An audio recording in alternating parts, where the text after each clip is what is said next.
even though you're buying, you're still selling. And that means selling yourself, that why you are the right buyer for that asset.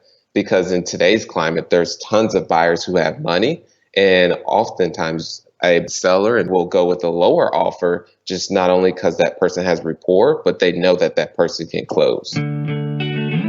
Welcome to the Rental Property Owner and Real Estate Investor Podcast, brought to you by the Rental Property Owner Association, providing benefits and services to real estate investors and rental property owners for over 48 years. With your host, Brian Hamrick from Hamrick Investment Group.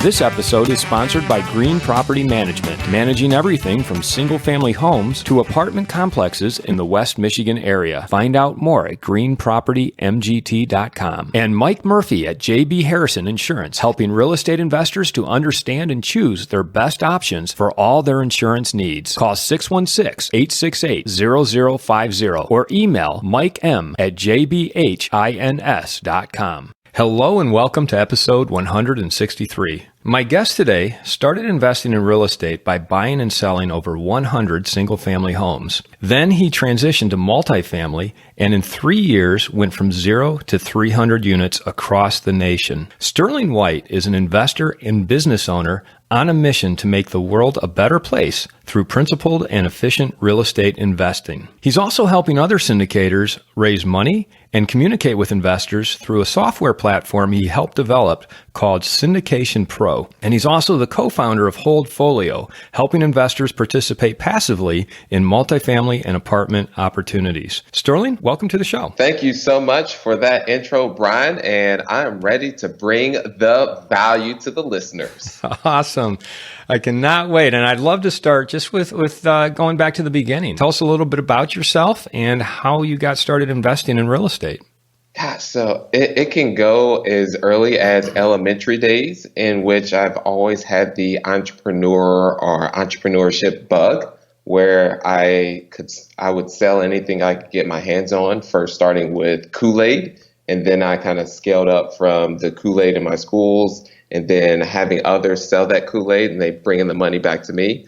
And then kind of fast forward to how I got started in the real estate field is about my late teens on the construction side. So got my hands dirty in that and wanted to shift more to the investing. And that's when I got into the single family home side, and then transitioned solely to the multifamily. And that was all within about a 5 to 7 year horizon with the transition from the single family to the multifamily. Well, it's obvious that you move very fast and you create a lot of frequency as you go. Let's start with the 100 single family homes. I mean, you got into buying and selling those. Tell us a little bit about that. Yeah, so that was with a previous operator where we were buying a distressed asset. Primary focus was here in Indianapolis, Indiana, where you would get some very cheap houses. And yes, very from cheap, they are actually still in good shape, mostly distressed condition.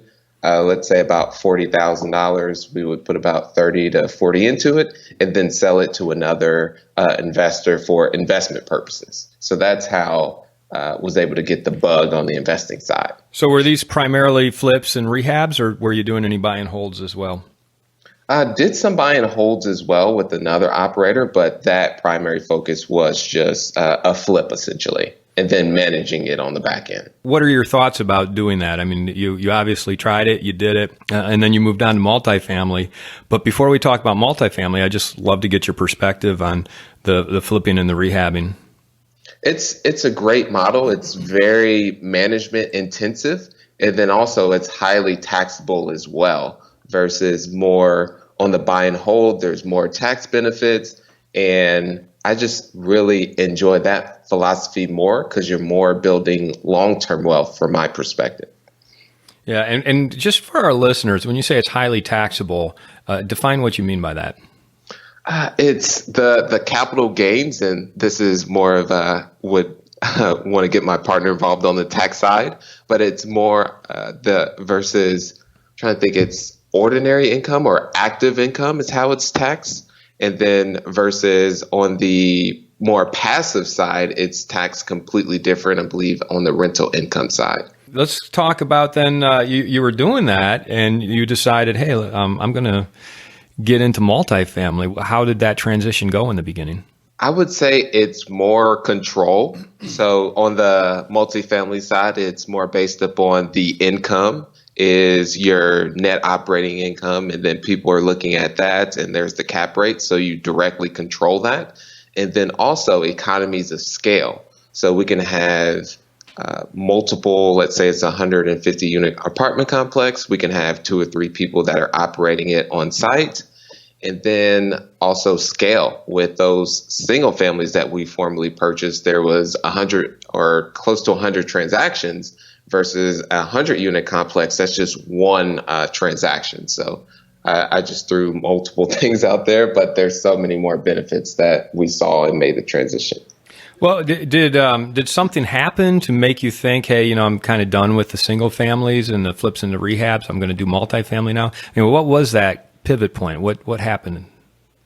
I would say it's that our first 46 unit that we acquired was the one that said, okay, well, let's completely make the shift, sell the single family holdings, and now go all in on this. So it was those initial thoughts on the high level that we had that we really liked about multifamily. And then when we moved forward to purchasing one, we said, yes, this is where we want to be. And now let's go all in on it. And that first 46 unit apartment complex, tell us a little bit about it. Where was it? How'd you find it? How'd you take it down? Gosh, it needed quite a bit of work. And it was definitely in one of those, I don't want to use any cursing or anything, but it needed some extensive renovations. So through that, we were doing the driving for dollars method. So drove this specific pocket, saw that it needed work. It was in a neighborhood that was on the upswing, experiencing gentrification. Was this in Indianapolis? Yes, this was in Indianapolis, just on the south side. Okay. And we pulled the public records, saw who owned it, called that person directly, and started the dialogue from there. And turns out they were motivated to sell. So they were motivated to sell. How did you settle on a price? That was quite a bit of back and forth. But on our end, we strictly looked at the numbers and what we could pay for it in terms of, okay, this is what our going in cash on cash is going to be. This is what we want to push it up to. And they were in a situation to where they needed to sell, so we were able to get a significant discount due to the condition that it was in. And how did that turn out? What did you guys do to improve its value, and what was the upside you were able to realize? The upside was the rents, and one thing I want to take a couple steps back. What really got us in terms of there were other buyers that were also on this transaction. But one thing that we went the extra mile on was we actually met with the seller and built some rapport. And through that, we asked them, hey, we're going to be in the area. Could we swing by on the chat? Because there was some back and forth on the price originally. But what we did was we brought a thank you card, had a sit down, provided that thank you card, and kind of just let him talk about the property. And then he also went into some life things too. And we just listened. And that really went a long way. And to go back to your question is, we saw that the rents were under market about 150 to 200. So through renovations, we were able to push those up. Negotiation was key on this. Tell me about that thank you card. I mean, what were you? Why did that work? What did you give it to him for, and why do you think that worked? It was just more of not only us thanking him for his time, but also that thanks for your interest in, because one thing that I've really picked up over the past couple of years, even though you're buying, you're still selling. And that means selling yourself, that why you are the right buyer for that asset. Because in today's climate, there's tons of buyers who have money. And oftentimes a buyer will go with a lower offer, just not only because that person has rapport, but they know that that person can close. So that was the real thing, is just getting a face-to-face with that person and getting a human interaction. And then that is, I would say, easier in terms of negotiations, because you can just get all the points out then and there. Now, I know one of your specialties is finding off-market deals and dealing directly with the seller. And I do want to get into that because I think that that's important. But this issue of building rapport with the seller, which you did very successfully on this first 46 unit. Talk about that a little bit. Like, how do you build rapport with the sellers you're trying to buy from?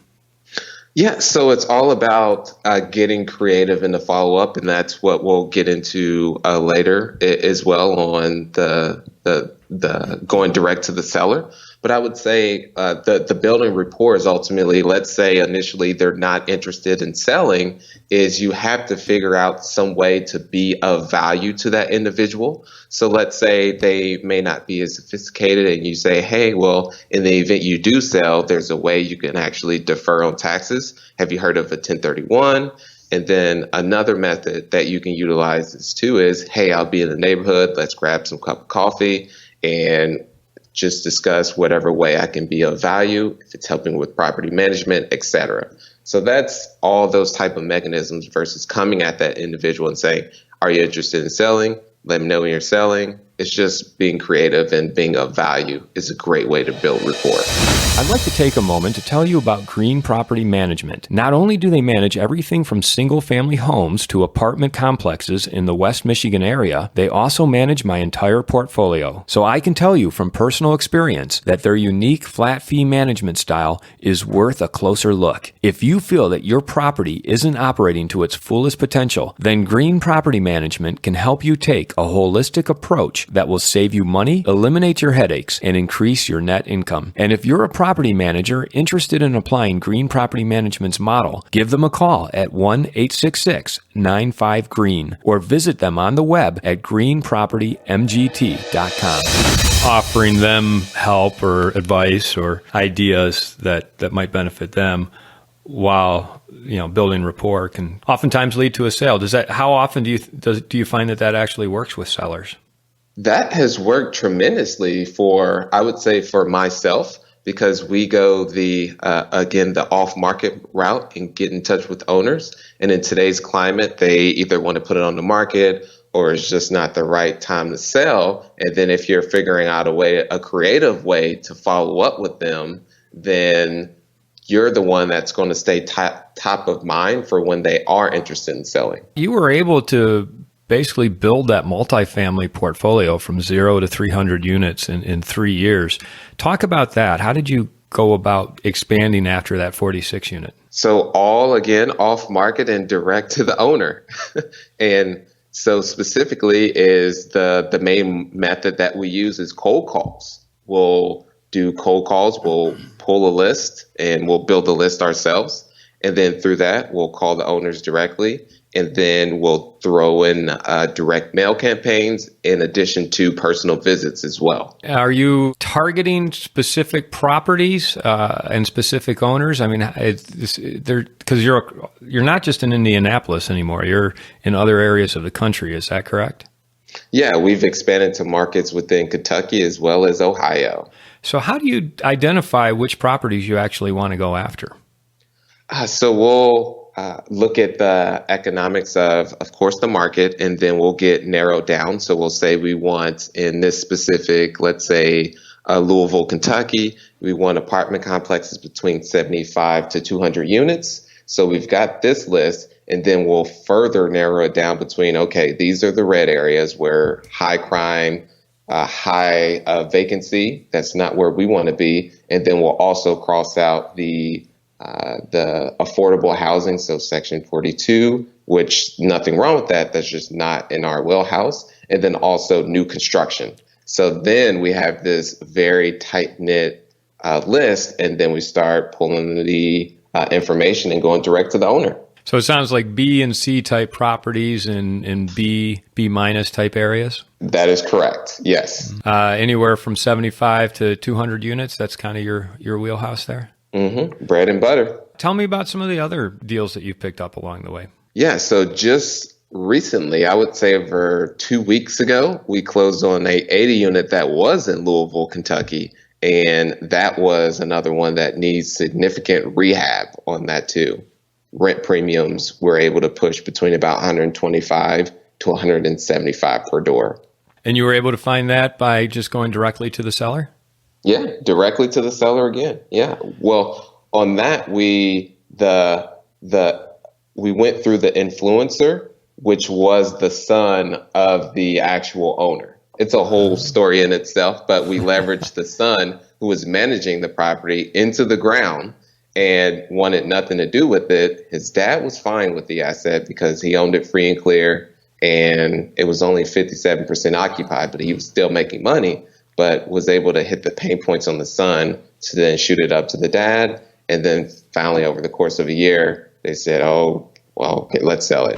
When it comes to rental property insurance, understanding the costs, choices, and benefits can be overwhelming, and finding the right insurance provider can be frustrating. I had one company cancel 5 of my policies all at once for no good reason, and that's why I'm happy to have Mike Murphy from JB Harrison Insurance on my team. Mike is an independent agent who has always been able to find the right policy and the best provider for my insurance needs. Over the past 5 years, Mike has not only become my go-to insurance agent, he's also helped me manage risk, add value, and save money. If you are looking for insurance on a new acquisition, or you believe it's time to get a more comprehensive look at your entire portfolio, then Mike Murphy is the independent agent to call for all your insurance needs, auto, home, and business at 616-868-0050 or email mikem@jbhins.com. A lot of people who talk about investing in multifamily, especially when they go into a new area, talk to all the brokers in that area, find out who's selling the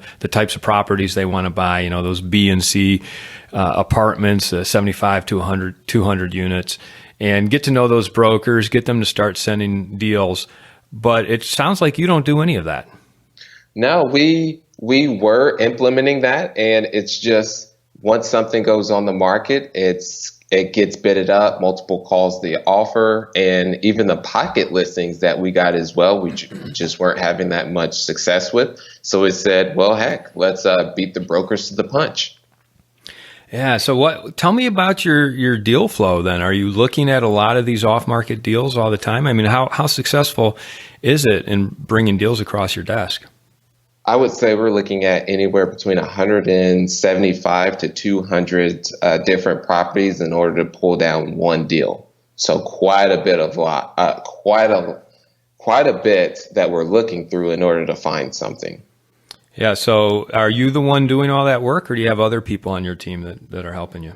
Well, now it's a team effort. Initially, it was myself, and we did bring on another acquisitions guy to help. But now we've actually broken it up into a system to where we have someone who's a researcher, so scraps the data, finds the owner information, and does that specifically. We have someone who does the cold calls all day. And then now that person sets the appointment for myself versus, because all that is full time in itself. What tips do you have for our listeners about going off market the way you do and dealing directly with sellers? I would say you got to have thick skin because you are going to be getting kicked in the face, which is completely fine. You have to basically dust yourself off and be willing to call that person or even show up to that person's office, let's say a couple weeks from then, and say, hey, I know you hung up on me last week, but I did just want to let you know that still here, interested in the asset. That's one thing. And the second is persistence, which is, again, someone initially may say they're not interested in selling. Anything can happen within, let's say, 2 months, divorce, or whatever reason they may need the capital. So you have to stay on top of that as well. And then what's the last one is creative. So in terms of the follow-up, you have to determine ways to be of value to that in person so you can stay top of mind. So I'm going to drop a gold nugget right now is one thing that I've started to implement is sending a Rubik's Cube to a owner, and it'll say a small little note that says, hey, let's figure this out. That's great. So it sounds like you got some creative techniques. Like you had the thank you card with the first seller on the 46 unit, the Rubik's Cube. What are some of the other creative ways that you've been able to work with sellers? So there's that. And then also one thing I plan on implementing now, it's just been a lot of the Rubik's Cube, but there's another, I like sending like little funny toys for some reason. Well, yellow letters is another great method, even though that's used on the single family home space, but it still translates. And yellow letter means it's just a yellow notepad, and then you can write it in red ink. And then so there's that. And then also sending a shoe to someone that says, hey, let's say you haven't got in touch with them, they've just gone completely ghost, and you send them a shoe and says, hey, I'm just looking to get my foot in the door. So you've done that before? I have not done that one just yet. I'm having trouble finding shoes in bulk, like little tiny shoes in bulk. I wonder if I would feel a little threatened if someone sent me a shoe in the mail. So I'm wondering how that would actually go down. Yeah, but the funniest thing is, going back to the Rubik's Cube, I actually touched base with the seller and said, hey, have you been able to figure out that Rubik's Cube is another way to follow up? He says, I cannot get my damn wife. I can't get her off of this thing. And it's that thing that you're staying top of mind is the biggest thing, because when they are ready to sell, you're going to be the first one they think of. Yeah, that's great. I love that. Your portfolio then, it sounds like you've got, if you just closed on 80, how many multifamily units do you have now? So I would say just a little under 300 is what we're at this moment. And how are you taking them down? I mean, are you using other people's money, syndicating? So it's solely syndication. So we're investing alongside our investor partners. So we're raising money from outside. And just to give a little tidbit to people who are looking to make the transition to multifamily, it's okay if you don't have the capital. Again, there's people out there that do have it, but they don't have the time to find the deals. So that's the problem you're solving for them. And a prime example in that 46 unit, we were able to that first 46 unit, we were able to negotiate a seller carryback to where we only had to put down a smaller amount. And then the seller carried back the remaining. And then we raised additional capital to take care of those improvements. Since you brought that up, talk about the numbers on that. So what were you able to take that 46 unit down for? How much equity did you have to bring into the deal? How much did you have to raise? And how much did you need for the improvements? Yes. So the total purchase price on the asset was $900,000, which I think that's roughly around $18K per door. Again, very cheap. And the seller carried back $700,000. We put down $200,000 of our own cash. And then $685,000 was raised from our investor partners to take care of the capital improvements. And what we did on that structure was just strictly debt. And once we refinance out our partners, it'll be, I'm trying to think of what the split's going to be. I believe it's going to be 75% to them of the cash flow, and then 25% to us. So you raised $685,000 to put right back into the property, and you raised that from investors.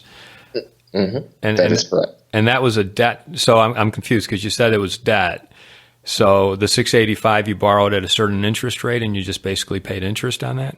Yes, to our investors on that. To your investors. And then your partners, were they part of the 200 equity that you brought in? Is that what you were referring to with the 25-75 split? That's more on the refinance structure. So in the event we cash them completely out, that's how it would work on. I'd have to go back on the analysis and determine. I do know the debt is 8%, but let's say the property produces 9%. There is a split over that. So that 1% will be split 75 to our partners and then 25% to us. And then also in the refinance, I actually believe that switches. Are you following me? I think where I'm hung up is you have debt partners who brought in the 685, but it sounds like that switches to sort of a debt equity relationship once you refi. Yes, that is correct on that. I see. So it's basically debt equity structure where it was a fixed return up to, as you add value to the property. But then once you refi, that's where they start getting more of an equity split as opposed to a debt return. Mm-hmm. That is correct. Interesting. Okay. Yeah, it's amazing how you can structure these things so differently every time, depending on the situation and your needs and your investors' needs. Let's talk a little bit about syndication then, because how many times have you done this? I would say the four times on the multifamily side. We were doing raising money on our single family portfolios, but those were more of just a crowdfunding route versus now is strictly syndication. And what type of syndication do you typically do? Is it like 506B, C? 506B. 506B would be accredited and sophisticated investors, correct? Mm-hmm. Yes, and no general solicitation. Right, no general solicitation. Tell me how you typically structure your syndication deals.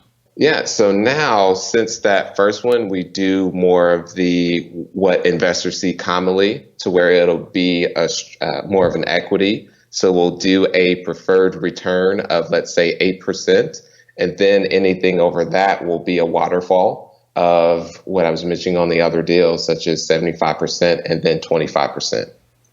So explain the waterfall. What does that mean? So after they get their 8%, there's a waterfall. What does that mean in practical terms? Just a split. So let's say 10% is earned on that asset. So the investors get their 8%, and then that 2% is split 75 to them, and then 25% to us. Okay. On the cash flow. So you're getting 25% of the return after your investors get their 8% return on the money they invested. That is correct. They get paid first, and then because we're incentivized to get them to that 8%, and then over is when we start getting paid alongside them. Gotcha. Okay. And how has that worked out for you so far? It's worked out great on a couple of the assets that we have. One in particular has not, to be transparent, and this is a lesson that we did learn, was when you don't hit a preferred return, is it accrues. So let's say the asset makes 7%, then that next year you have to earn 9%, and then that 1% just keeps accruing. So on one of the assets, it didn't do so well in terms of our projections initially. So now that is just accruing at this moment. Right. So if you don't make the 8% payout, it's not a guaranteed 8% payout, but if you don't make it, then it kind of builds up. It's not like they don't get it. They might get it the next year or the year after that, or when you sell the property. Exactly. Yes. Yeah.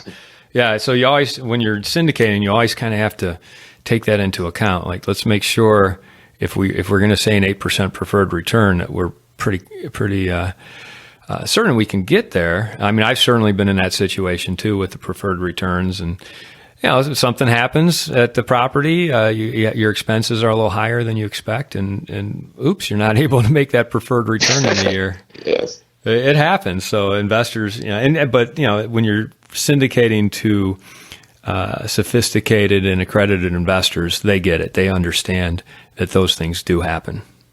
Yeah, and it's always one thing I would highly just recommend is to be very transparent with your investors versus, let's say, you give quarterly or even monthly updates, is just to not skip over that. One thing we did very well, and I credit my partner, is to say, hey, we messed up ultimately, and we are taking steps to ultimately address the situation, which we hired on a chief operating officer to run our property management company, which we're going to oversee. So being very transparent. What are some of the lessons about syndication that you've learned along the way? And have you had any problems or challenges in syndicating? I would say the first one was when we first got started was having a software to be able to raise money allows you to go that much faster because you have the systems in place. I believe one of your previous guests alluded to the systems and check boxes. It's very crucial to have that so you're very organized and everything is cookie cutter.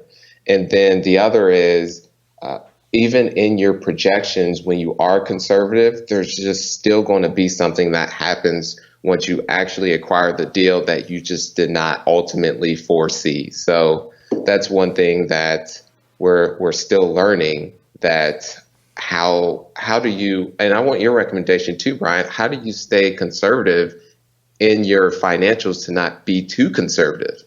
Yeah, exactly. Yeah, because you can pass over a lot of deals because you run your numbers so conservatively that nothing makes sense. I agree. I think it's having an understanding of how these things can go wrong. Definitely. Yes.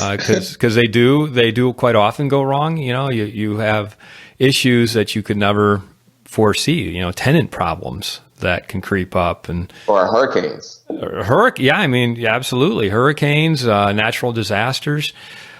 So you have to be conservative in your numbers, but obviously not too conservative.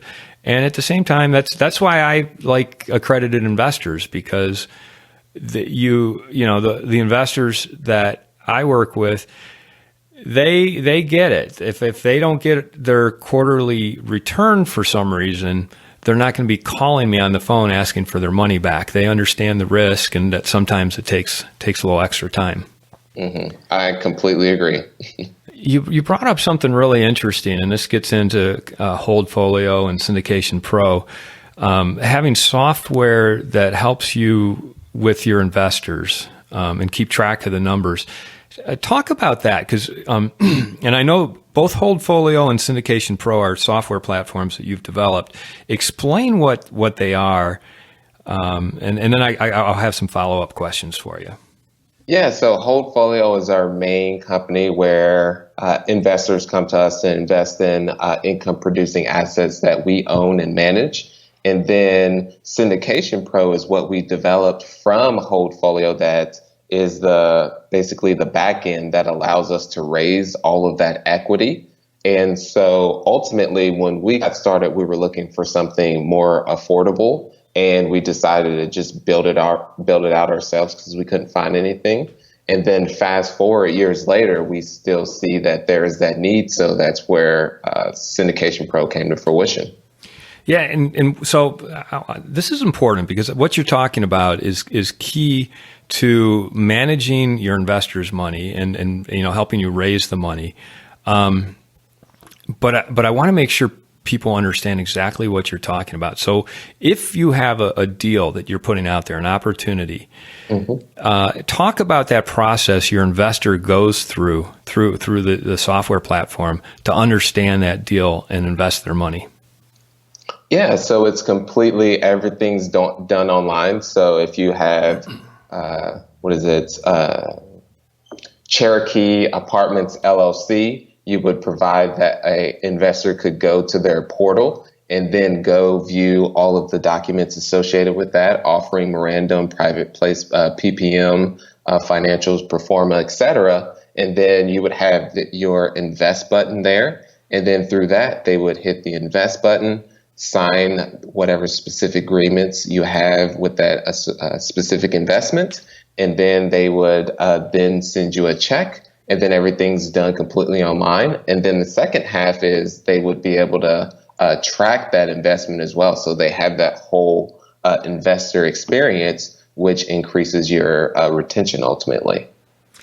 Yeah. Okay. So if you don't mind, let me tell you how I've been doing it up until now. And I see the need for exactly what you just described, because I syndicated 4 times as well. And each time it's basically, hey, my investors are friends and family and acquaintances and, ex-coworkers and whatnot. So I would call them up and say, hey, I've got a deal. I'll send you a package.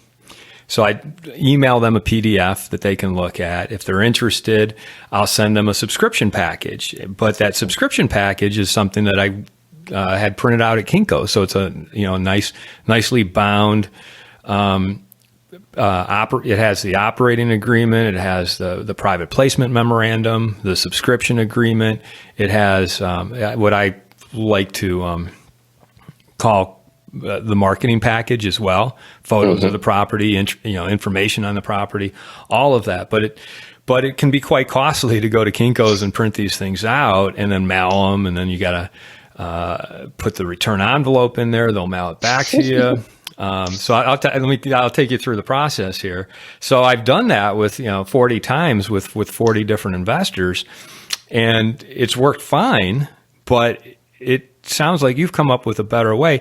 And then the second part of that is I'm keeping track along with my CPA and my bookkeepers of the numbers. So what did the investors invest?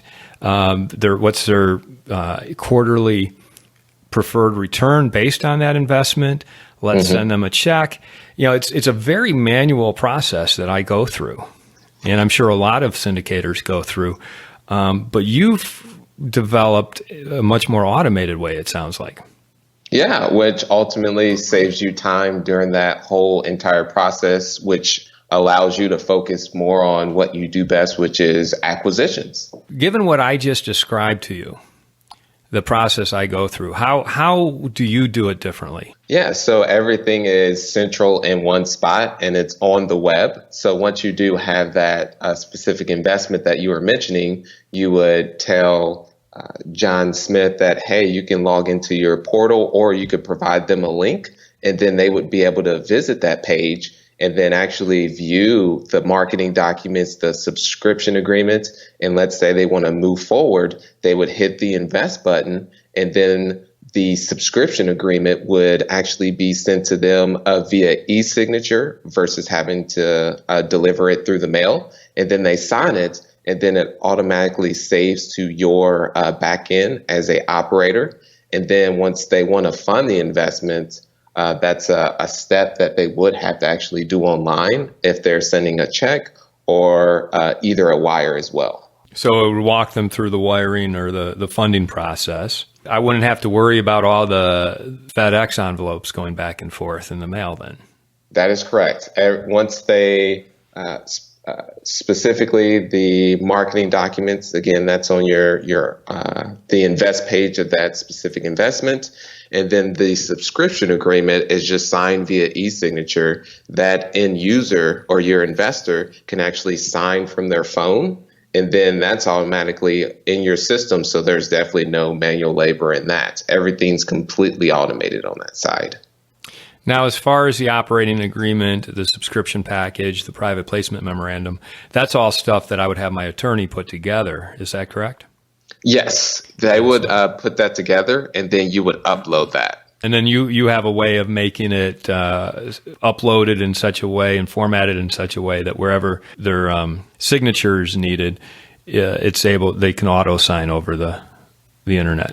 Yes, that is correct. Yeah. Okay. Yeah. Well, I appreciate you explaining all this to me because it's like revolutionary in my world. So. Yeah. Well, from us, it's one of the only ways that we've known. But formerly, we were using MailChimp as an emailing service. And then also we would use Zoho as also to house all of our investor information. And we just decided, hey, it would be so much easier to have everything in one place, like a property management software, for instance, but it's just for syndicators. So once that investor has the portal and they've subscribed and funded the deal, their relationship with that portal continues. Is that correct? Yes, that is correct. And you can send K-1s and they can go there, view it, and follow along with their taxes. As well as, quarterly updates. I could just post them to the portal and they would automatically receive them. Is that how that works? Yes, that is correct. And what about keeping track of their investments? Yeah, so everything is through their dashboard as well. So they would, and also one thing too is, as a syndicator, one thing that we've implemented is reservations, which this is a great way for you to get soft commitments from your investor partners. So let's say you have Bentwood Apartments LLC, or let's say an Example Apartment LLC. You just want to gauge, okay, well, this person's he's interested in investing $50,000. This person's interested in $100,000. Then once you have, let's say, $2 million of soft commitments and you actually have the deal, then you can go back to those investors and say, hey, this is what I have. And then that's when you can start the process that we talked about before. What about the financial metrics? Is it kind of like a Fidelity or Charles Schwab statement where you can the investors can see their return over a period of time? Yeah, it's more of a graph to where they can specifically track everything. It's where up, down, up, or it keeps going up over the course of, let's say it's quarterly or monthly or however you decided to set it on your end for their side to be viewed. Now, if those investors have multiple investments that they're in with you, are they able to see all of them at once? Yes, and I believe on that side they may have to create. Well, if they're invested through an LLC versus an IRA. Well, yeah, depending, they might be invested through different means, but they might be invested. Let's say you have four syndications that you've done. If an investor is involved in three of those, are they able to see all three at the same time? Yes, they would be able to see all three at the same time. And if they want to be separate things, one is in a 401k and one is an IRA, then they can separate those two as well if they want to. That's very powerful. That's, as a syndicator, you want to step it up. You want to make sure your investors have access to as much information as possible. So I'm very intrigued. How would I find out more about Syndication Pro? Well, we will go ahead and set up a demo, Brian. We will. Yeah. But I would say our website is syndicationpro.co. And then that's where you can schedule a demo, or if you want to have a call to kind of go over if we'd be a good fit initially, we're more than happy to do that as well. Yeah, and that's syndicationpro.co, C-O, yes. Not Yes. Yes. Absolutely. And then Holdfolio, that's your own personal portal. Is that correct? Yes, that is the site that we raise millions of dollars in terms of equity, in which our investors partner alongside us in deals that we bring to the table.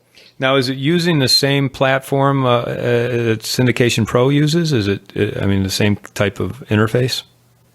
It is, but more polished, less polished up.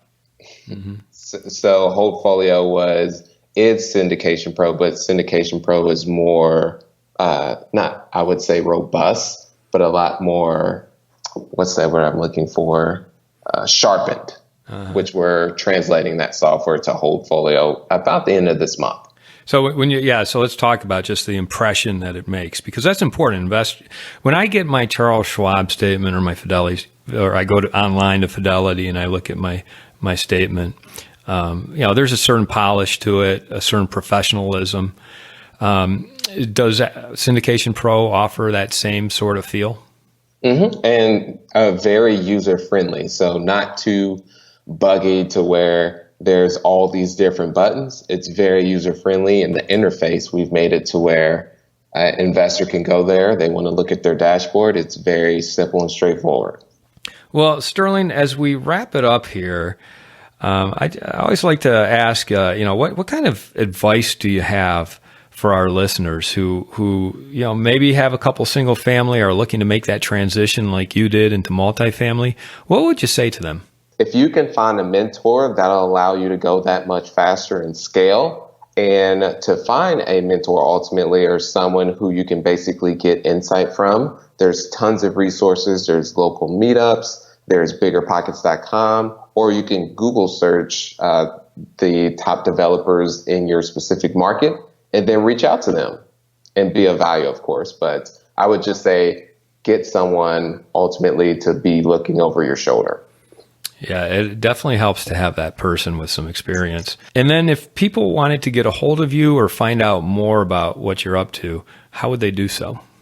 Yeah, so you can reach out to me, shoot me an email at sterling@syndicationpro.co, or if you're on Bigger Pockets, which I'm a contributor on, their main blog, so you guys may have heard of me, you can just shoot me a DM, slide into the DM on there. All right, great. Great. Well, I want to thank you. I mean, it's been a really interesting conversation talking about your transition from buying the single family homes to syndicating and investing in multifamily.